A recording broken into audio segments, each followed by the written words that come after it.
L'immens delta del Mississipí és la porta d'entrada al sud dels Estats Units.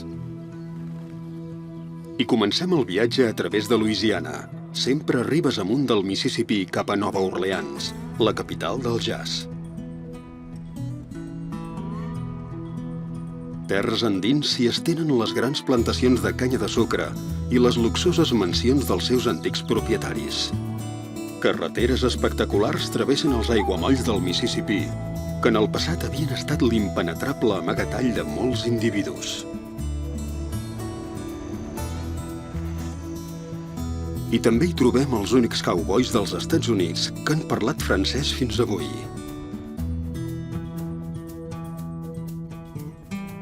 Aquesta és la ruta que seguien a través de Louisiana els colons francesos i la munió d'esclaus que remuntaven el riu. El Mississipí, l'Old Man River, era el seu camí cap al sud dels Estats Units.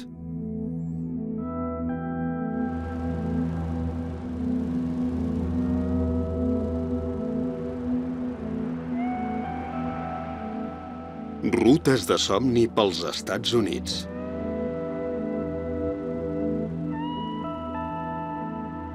Mississipí amunt i Louisiana endins.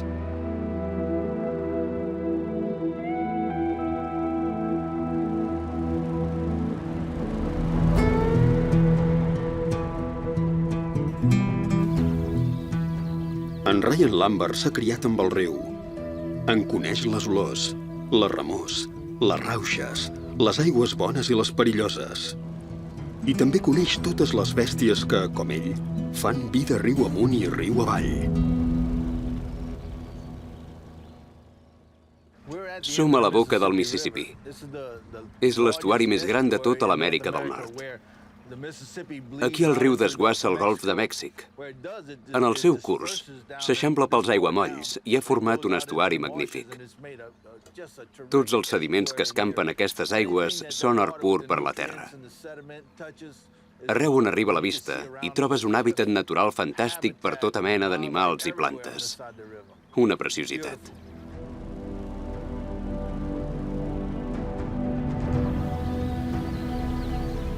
En Ryan Lambert viu a tocar del riu, a Pure's Triumph, just davant del punt on el delta es desplega com un pantall gegant endins del golf de Mèxic.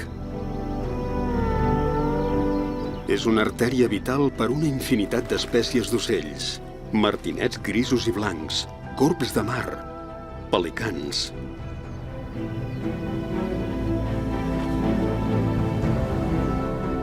En Ryan viu del Mississipí.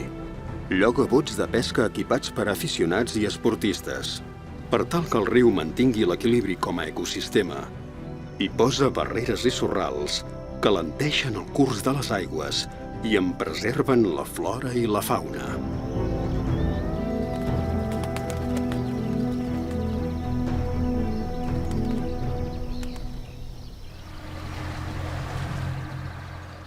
Després de l'huracà Katrina, tota aquesta banda d'aquí era mar oberta. Llavors ens vam posar a construir terrasses fins que vam anar guanyant terreny a la mar. En Ryan vol que els aiguamolls es conservin com un espai vital.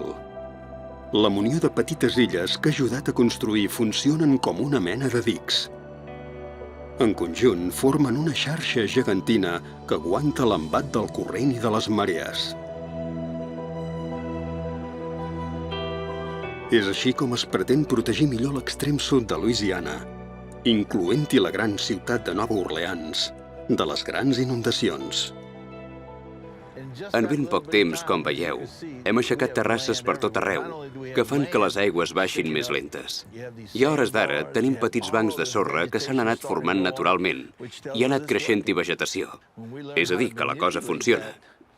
Només ens cal deixar que la mare natura faci el seu fet. La nostra supervivència depèn d'això. Els aiguamolls ens protegeixen dels huracans. Per a tots els habitants del delta, els aiguamolls són una necessitat vital.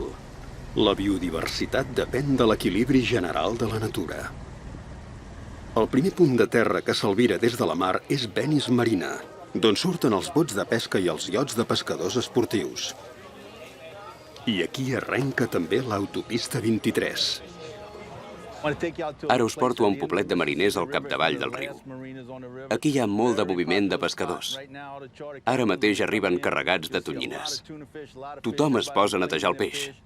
Ara és just el millor moment per venir-hi a passar una estona.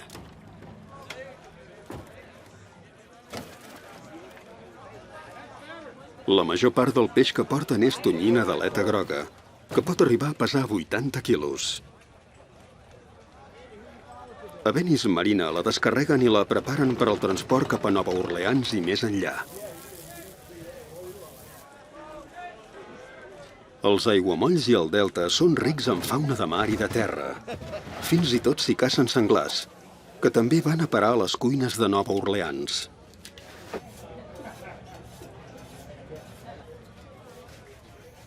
Jo sóc del sud de Louisiana. La gent del sud són força diferents. Encara vivim de la terra i la mar. Mengem peix, crancs, gambes, ànec, cérvol. La gent de ciutat són d'una altra pasta. Però nosaltres encara depenem d'allò que ens dona la natura. Per sobreviure, però també per gaudir. Estem molt lligats a la terra.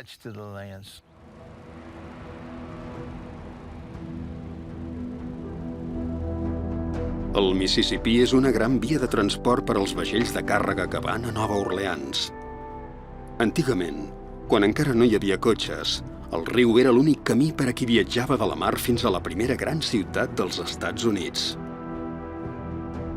Els primers van ser els francesos, que van donar nom a la ciutat. Després els anglesos i els castellans, que hi cercaven fortuna.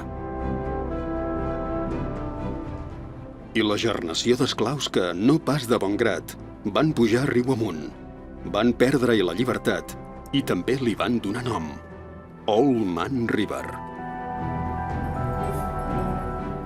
La ruta ressegueix el riu per l'autopista 23 i després baixa de 45 metres d'altura directament a Nova Orleans. Al segle XIX, la metròpoli del sud era, juntament amb Nova York, el més gran gresol de cultures dels encara joves Estats Units. En cap altra ciutat d'Amèrica no s'hi barrejava tanta gent d'Europa i dels països africans. També en diuen The Big Easy. Aquí les coses eren fàcils, perquè les regles sempre hi havien estat relativament laxes.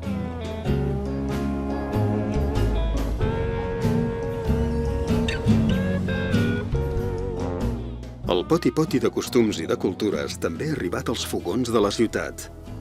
Ben bé a tocar del centre històric, Nina Compton ha obert fa poc un restaurant. Va venir fa 2 anys de Miami, on havia treballat en un dels millors restaurants italians de la ciutat. El seu concepte de Nova Orleans? De la barreja de tots els estils, treure'n un de propi. La Nouvelle Creole Cuisine, la nova cuina criolla. La nova cuina criolla es basa en el joc d'aromes. D'una banda ve de la tradició de la cuina africana, que ens va arribar amb els esclaus, però també dels immigrants europeus, que ens van portar els seus productes i les seves maneres de cuinar. I aquesta fusió és molt típica de Louisiana i també del Carib. En aquest plat el que té importància són les espècies. Jo faig servir molt l'anís estrellat i la cúrcuma, que són molt conegudes al Carib. També fulles fresques de curri. El meu estil propi consisteix a agafar la tradició i interpretar-la de cap i de nou. Així, amb els nyoquis de moniato, dono un toc sorprenent a aquest guisat de cabrit. El restaurant de la Nina es troba a l'anomenat Warehouse District, un barri no gaire allunyat del port. 2 dies la setmana hi ha un mercat de pagès. Això també ens revela les arrels europees de la ciutat. I com els mercats de pagès europeus, també aquí, al sud dels Estats Units, podem trobar-hi gent de molts països i de moltes cultures diferents. La Nina hi compra herbes i hortalisses de la rodalia, introbables als supermercats. M'agrada freqüentar el mercat de pagès perquè en trec molta inspiració per la meva feina. Aquí veig què es cull a cada temporada de l'any, què es fa per la rodalia. Aquí xerro amb els pagesos. N'aprenc coses noves per la meva cuina. En trec idees noves pels meus menús. Vull dir que és la meva manera de sentir el lligam que hi ha entre aquests pagesos i el meu restaurant. És per això que em ve tant de gust venir-hi. Per emportar-me als meus fogons l'energia d'allò que em dóna la terra. És la meva manera d'inspirar-me. Nina Compton és filla de l'illa caribenya de Saint Lucia. Es va formar com a cuinera a Nova York. De la seva pàtria n'ha heretat el gust per la immensa varietat d'espècies i condiments. És això el que ha donat renom a la Nina i al seu restaurant, com Perla Pang. Una de les seves especialitats és la cuixa de cabrit amb curri.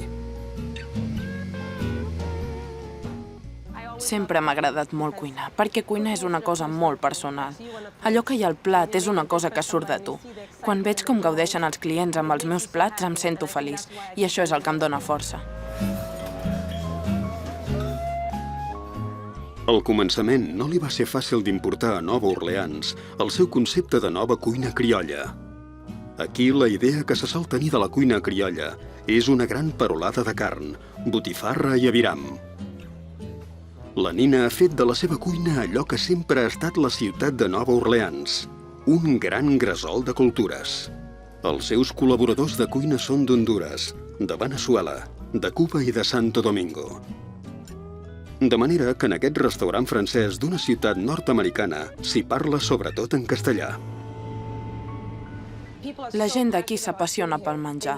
Els agrada la bona cuina i són receptius a les influències d'altres cultures i tradicions. Per això per mi ha estat molt fàcil d'obrir un restaurant aquí i fer-hi conèixer els meus ingredients de tota la vida. Però lligant-hi la cuina criolla amb tocs llatinoamericans, caribenys i italians. Trobo que he encertat el lloc.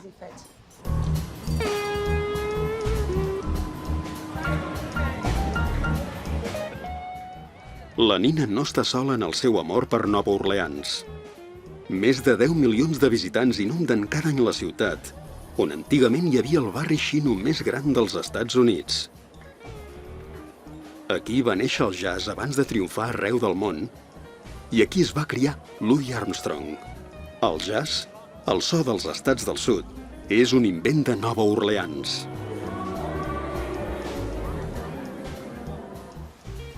Els turistes d'avui volen experimentar de quina manera el poti-poti d'influències i de contrastos que vivia la ciutat del Mississipí es manifestava en forma de música i ball, i del jazz que sortia al carrer quan queia la nit.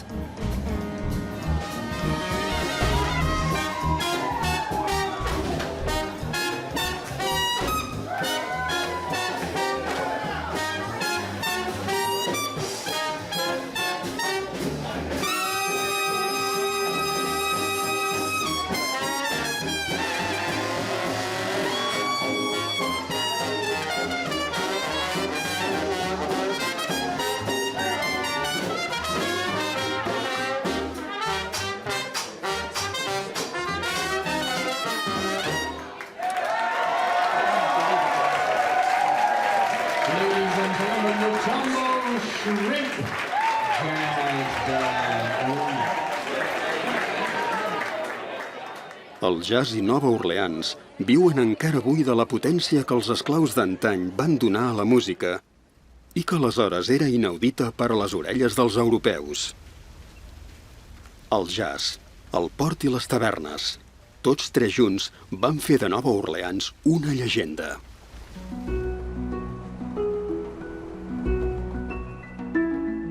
Si deixem la ciutat i seguim la carretera riu amunt, al cap de 70 quilòmetres comencen els camps immensos que van constituir la riquesa de Louisiana. Als segles XVIII i XIX, una infinitat de plantacions de canya de sucre flanquejaven el Mississipí i desenes de milers d'esclaus hi pencaven de valent. Transportats des del delta riu amunt fins a Nova Orleans, eren venuts com a mercaderia. Amb prou feina s'han conservat una dotzena de mansions dels antics terratinents. Hi venen turistes, sobretot dels Estats Units mateix. Potser hi cerquen vestigis de la fúria i de la ràbia que van marcar aquest paisatge. Una barreja d'allò que el vent s'endugué i 12 anys d'esclavitud. Humes House va ser la plantació més gran de Louisiana. S'hi van arribar a conrear 120.000 hectàrees de canya de sucre. Avui, en Kevin Kelly s'ha fet ric amb el negoci immobiliari. L'any 2003 va comprar la finca arruïnada i la va posar al dia. Humes House és el meu somni fet realitat. Jo em vaig criar a Nova Orleans i de petit hi havia vingut alguna vegada i n'estava meravellat. Un dia vaig veure un anunci de venda de la casa en un diari de la ciutat i l'endemà mateix vaig venir-la a veure i me la vaig quedar. D'ençà d'aquell dia, durant 12 anys, he treballat perquè aquí s'hi respiri l'ambient de començament del segle XIX. Naturalment, amb algunes comoditats d'avui, com l'aire condicionat i l'aigua corrent. I hem recreat tot un estil de vida, amb restaurants i entreteniments pels visitants. El que trobem aquí és la meva visió d'una mena de Disneylàndia per adults.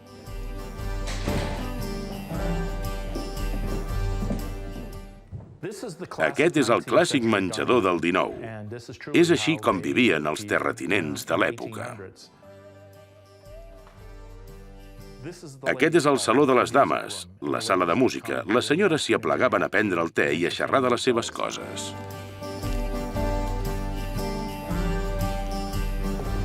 D'això en diem l'alcova de Bette Davis. El film Hush Hush Sweet Charlotte es va rodar en aquesta casa. De fet, l'actriu va dormir en aquest mateix llit.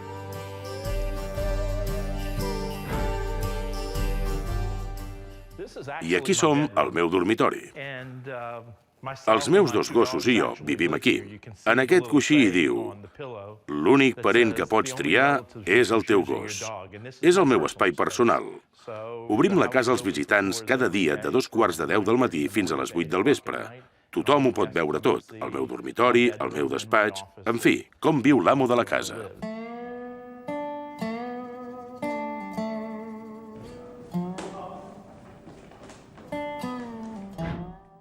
Potser són justament les extravagàncies de l'actual propietari allò que marca aquesta casa amb l'empremta del passat.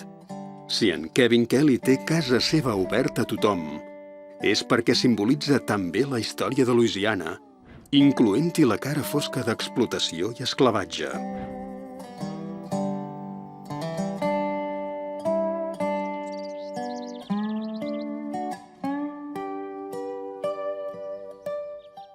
L'immens jardí de Humes House ha de reflectir, segons l'encàrrec que l'amo va fer al jardiner, tota la diversitat importada per la gent que va venir riu amunt, terra endins dels Estats Units.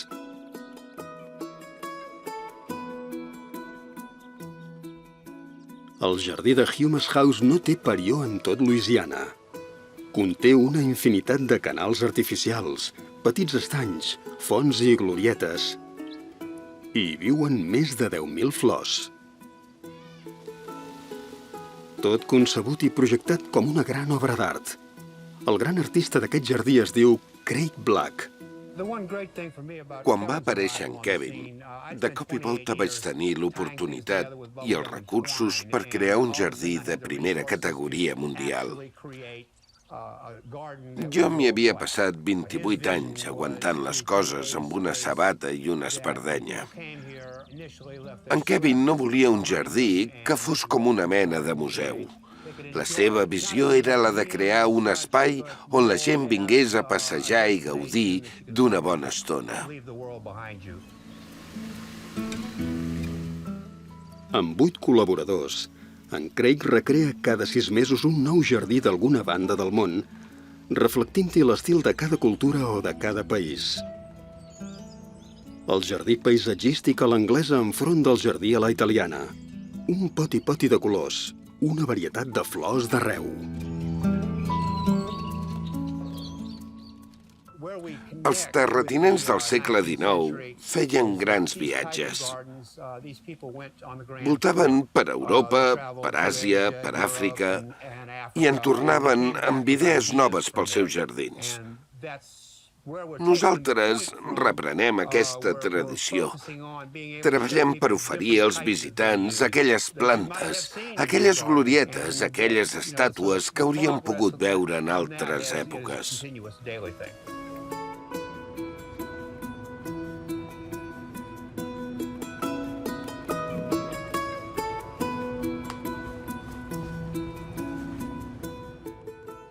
De fet, fa 40 anys que visc aquí. I he criat 2 nanos i 35 gossos. Rarament surto d'aquesta casa. Quan vius al paradís, és difícil trobar cap indret millor. Tot allò que m'agrada fer ho tinc aquí, en aquest jardí.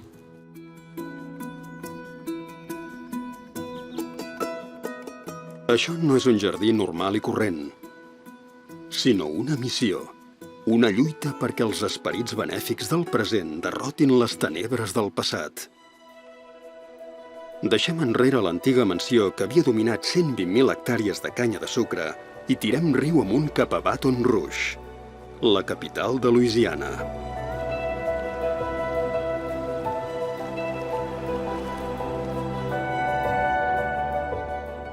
Aquest camí ja el va fer, 150 anys enrere, un noiet que ha passat a la història de la literatura mundial. Tom Sawyer es colava d'amagat a les embarcacions que remuntaven el riu. I encara avui el Mississipí és una de les grans artèries que transporten les mercaderies terres endins.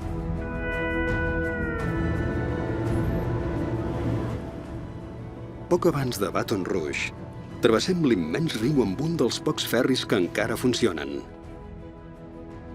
Aquest ha sobreviscut perquè el pont més proper queda massa lluny. Fa servei des de 4:45 del matí fins a les 10 de la nit.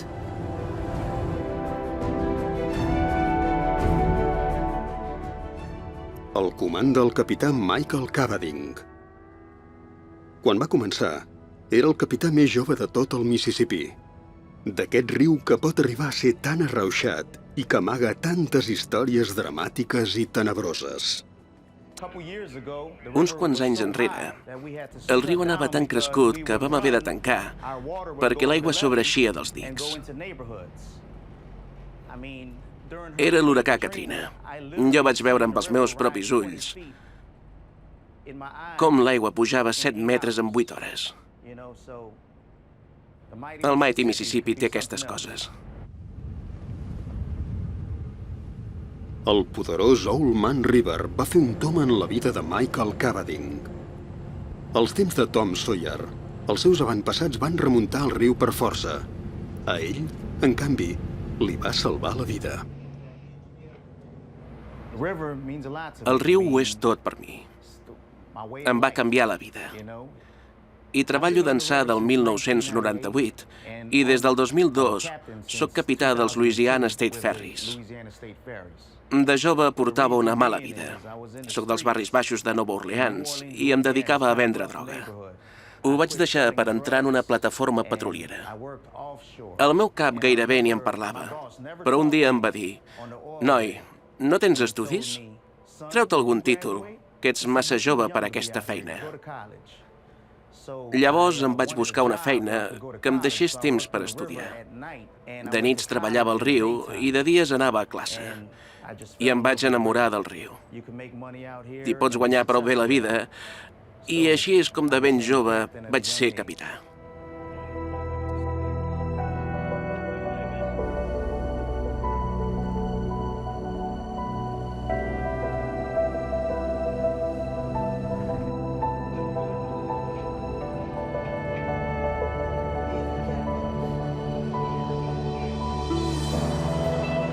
A Baton Rouge ens acomiadem del Mighty Mississippi i travessem el Horace Wilkinson Bridge cap al pantà de la Atchafalaya.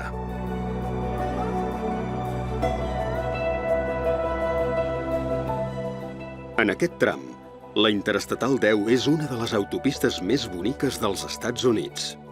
Altiva i majestuosa, recorre desenes de quilòmetres per damunt les aigües.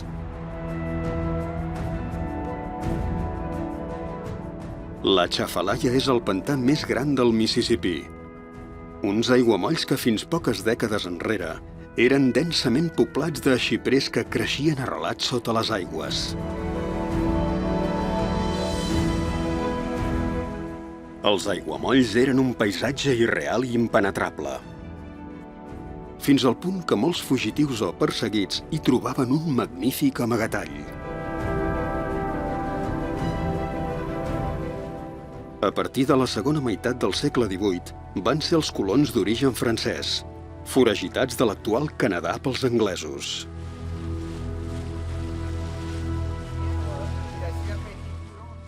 Venien de l'Acàdia francesa i el gentilici dels acadians es va deformar en cajuns. El pantà de Chafalaya va ser el seu regne secret, on van conservar la llengua i la cultura franceses. No comprenc com la gent pot arribar a ser tan imbècil per talar els xiprers 2 vegades. Amb un cop no en van tenir prou. Primer els més grossos, i després la resta. La gent és així, pels diners. Pels diners fan qualsevol cosa. Però encara és un paratge meravellós. Jo hi vinc quan surt el sol, amb aquella mica de boira. Una preciositat, i penso... Quina llàstima no haver fet fotos quan hi havia tots aquells xiprers. Eren altíssims i n'hi havia de gegantins. Però tot i així, encara és una meravella. En Greg Girard és descendent de colons francesos, dels cajuns. Criat al pantà de Chafalaya, n'ha viscut la transformació. El seu habitatge és amagat al fons del bosc. Ha reprès l'estil de vida dels seus avantpassats, un ermità modern en una recòndita contrada pantanosa del Mississipí. De tots els xiprers que es van anar talant per fer-ne material de construcció per a les ciutats en creixement i per a la indústria, en van quedar moltes restes als aiguamolls. Parts massa grosses, massa dures o massa retorçades.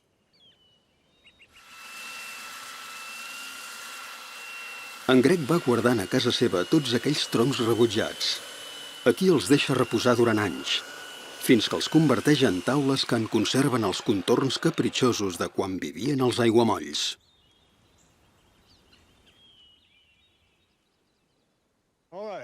Aquest és un dels troncs més bonics que tinc. Això és de l'any de la picor. Me'l va vendre un pescador de crancs.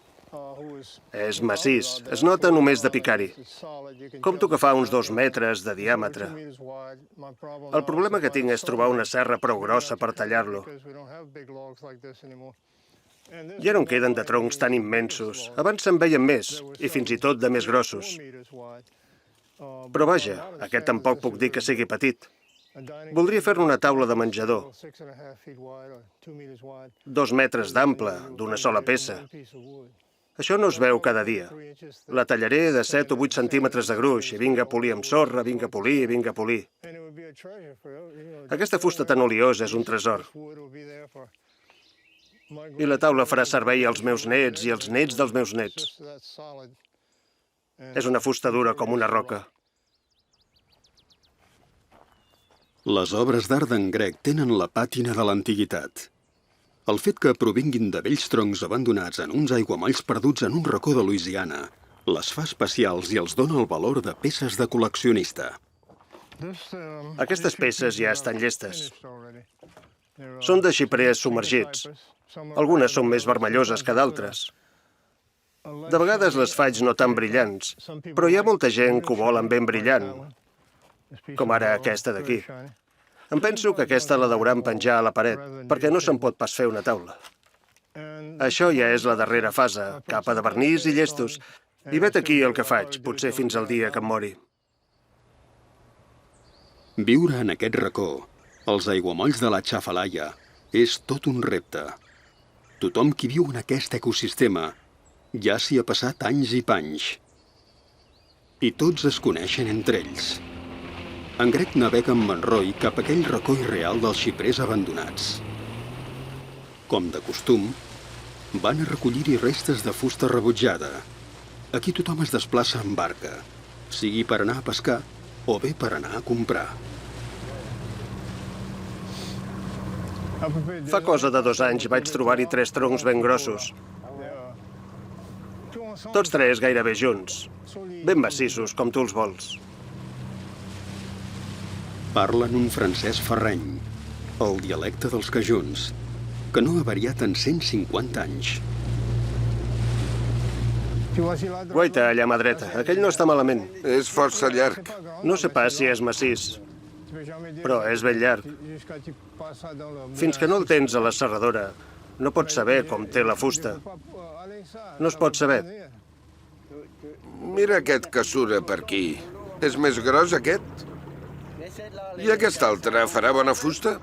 Jo diria que no. Ja ho veurem.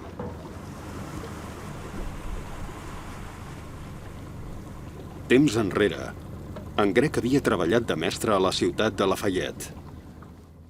Però això no li donava prou per criar 4 fills i es va posar a replegar la fusta dels aiguamolls i a vendre-la.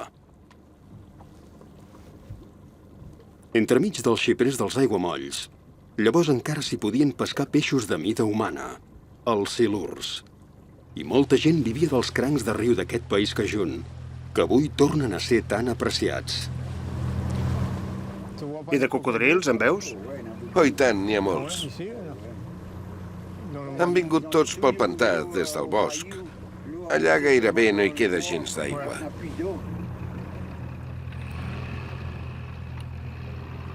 Al setembre s'obre la veda de caça de l'al·ligàtor a tot el pantà durant 4 setmanes. Als aiguamolls n'hi viuen més de 100.000 d'aquests rèptils aquàtics. Hi venen caçadors professionals d'arreu, com en els temps dels paranyers.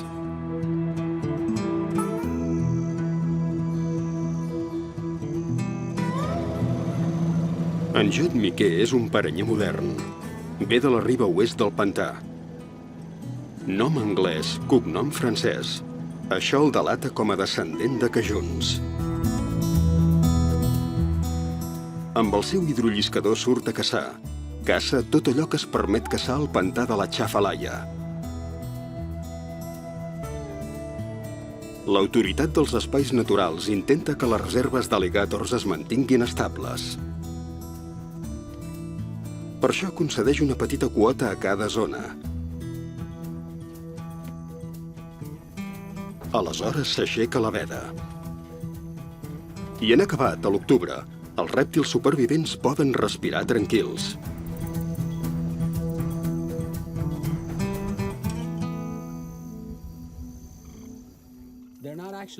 De fet, no hi senten. Però pels forats del nas perceben el més mínim moviment de l'aigua. És per això que cacen amb el cap fora de l'aigua.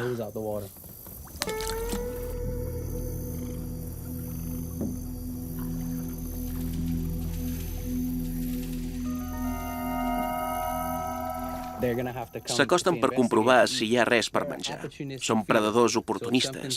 Si troben una bèstia morta surant, se la cruspeixen, fins i tot malalta. I si no, els toca anar a caçar. Aquest és l'al·ligàtor nord-americà. No s'ha de confondre amb el cocodril. Els cocodrils tenen el musell més estret i més llarg, i els al·ligàtors el tenen més ample i més curt. A Louisiana no hi ha notícies d'atacs contra els humans. En canvi, a Florida sí que passa. Jo crec que allà hi ha massa gent que viuen massa a prop dels al·ligàtors.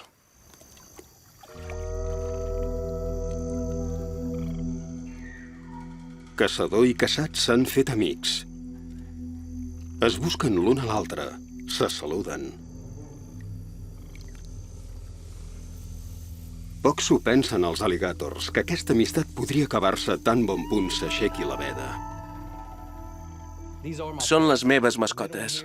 La mitjana és la Suset, la dolça Suset. Aquesta d'aquí encara no la tinc batejada. És més joveneta i més agressiva que la Suset. I aquest més gros és un mascle. Fa uns 3 metres de llarg. Sempre que puc, faig una escapadeta cap a aquest racó.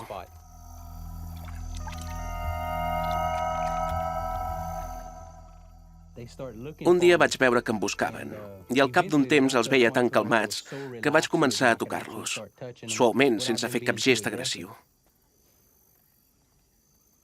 Però no se sap mai. Ara dic això i qui sap si demà em clavaran una queixalada. Són animals salvatges.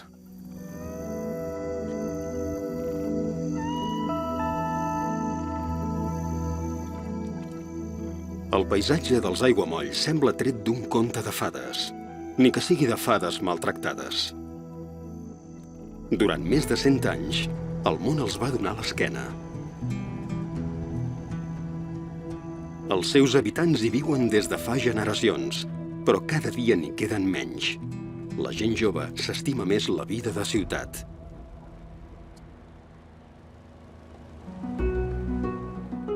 Per la majestàtica Interestatal 10, seguim el viatge cap a l'oest, en direcció a Texas.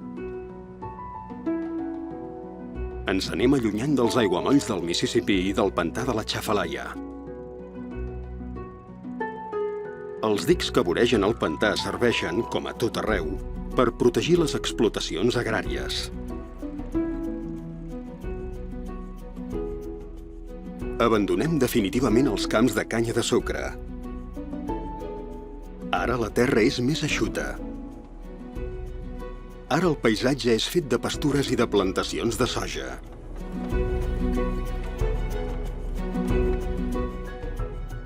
Encara som el país cajun, però aquí s'ha convertit en una praderia i els cajuns que hi viuen fan de ramaders.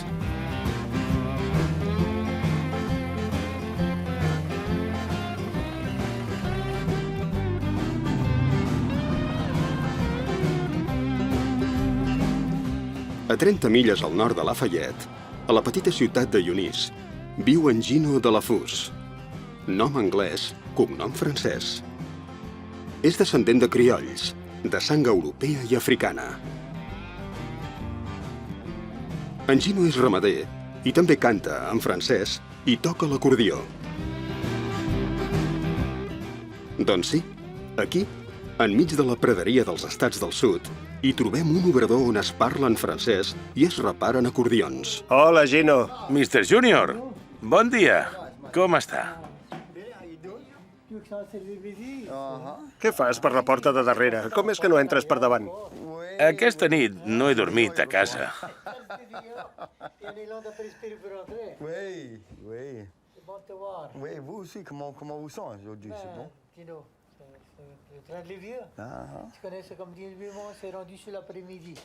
És com els trens. Quan no tenen més vapor, s'ha acabat. Entre setmana, en Gino de la Fus gaudeix del somni de la llibertat i l'aventura fent de cowboy. Però els caps de setmana canvia d'ofici per tocar l'acordió a les ballaruques del Cajun Country. I el reparador d'acordions Clarence Junior Martin també és cajun. Voici mon son s'appelle Eunice Two-Step.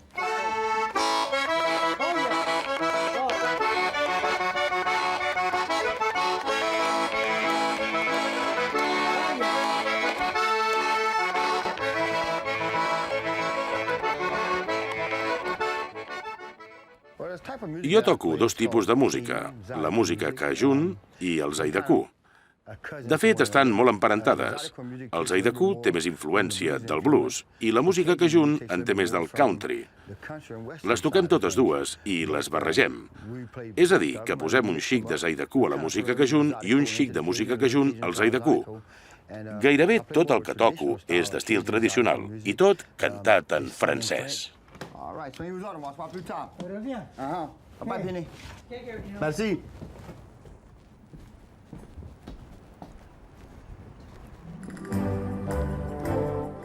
Es pot dir que el ranxo d'en Gino, a la regió de Lafayette, marca la frontera occidental del Cajun Country.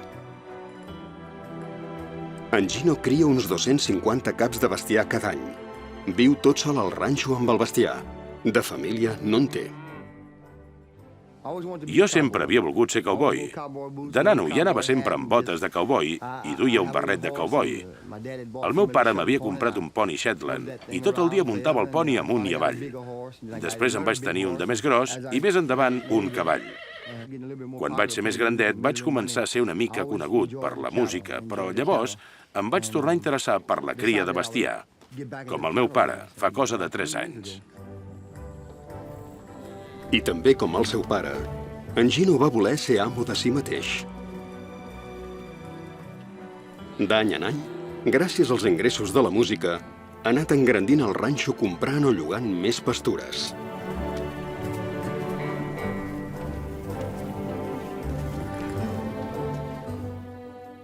És una manera de viure. Em dóna molta pau. M'agrada viure a l'aire lliure, muntar a cavall, feinejar amb les vaques.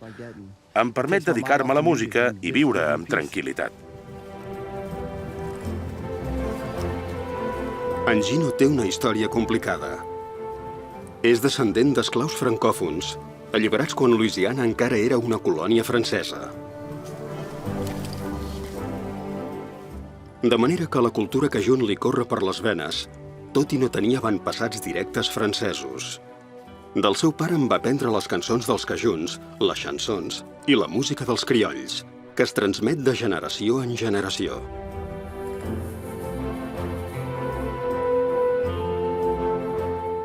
Però en Gino de la Fus també viu allò més genuí del somni americà. Estima la llibertat i la terra oberta i creu que la seva feina és gratificant.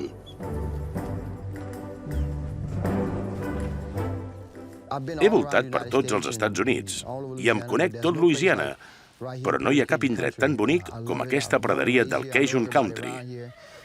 Me l'estimo, m'hi he criat i conec un munt de gent. El meu cor és d'aquesta terra. Ben mirat, potser en Gino és com tota aquesta ruta a través de Louisiana, des del delta fins a la praderia. La síntesi rabiosament vital d'una infinitat de tradicions i d'influències.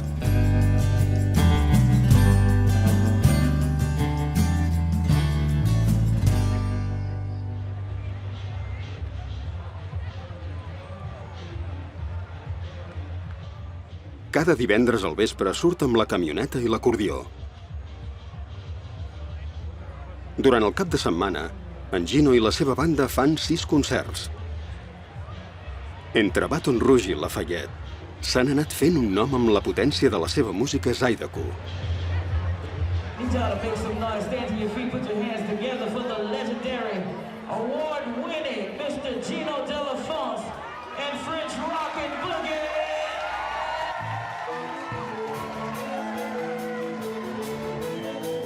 El Zydeco aplega la tradició francesa, els ritmes caribenys i la polca europea a la pista de ball. Totes les influències que han travessat l'oceà i el Golf de Mèxic s'han establert a Louisiana i n'han marcat la terra i la gent.